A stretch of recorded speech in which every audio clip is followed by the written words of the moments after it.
गुजरांवाला से Pakistan RI news के bureau chief Punjab doctor रियाज नज़ीर की इस रिपोर्ट के मुताबिक वसा एक्शन जोन 1 असलम की हटदर्मी बरकरार, अवामी शिकायत का नोटिस ना लिया जा सका। सीवरेज सिस्टम ताहाल बदतरीन हालात से दो चार हो गया। पासपोर्ट दफ्तर, बुखारी रोड, अमीर park, Gill road, DC road की गलियों कूचों के गटर फिर उबल पड़े।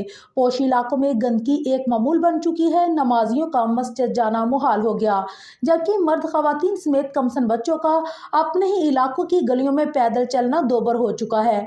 इस हवाले से वासा हुकाम को आए रोज तहरीरी तौर पर शिकायत दर्ज करवाई गई है, मगर एक्सीनियर असलम के कान पे जूं तक नहीं रेंगती। जबकि जारी खुश्क और सर्द मौसम में सीवरेज सिस्टम की बहाली के बायस मज़कूरा इलाकों में बवारियां फैलने के खदशात हैं। अहले इलाका ने MD वासा और मुतल्लिका ज़िले इंतजामिया के अरबाब इख्तियार से मुतालबा किया है कि एक्सीनियर असलम की हटदर्मी का नोटिस लिया जाए और उसे हटाकर मेहनती ऑफिसर को तैनात किया जाए, जो मातहत अमले से सीवरेज सिस्टम की बदहाली को दूर करवा सके।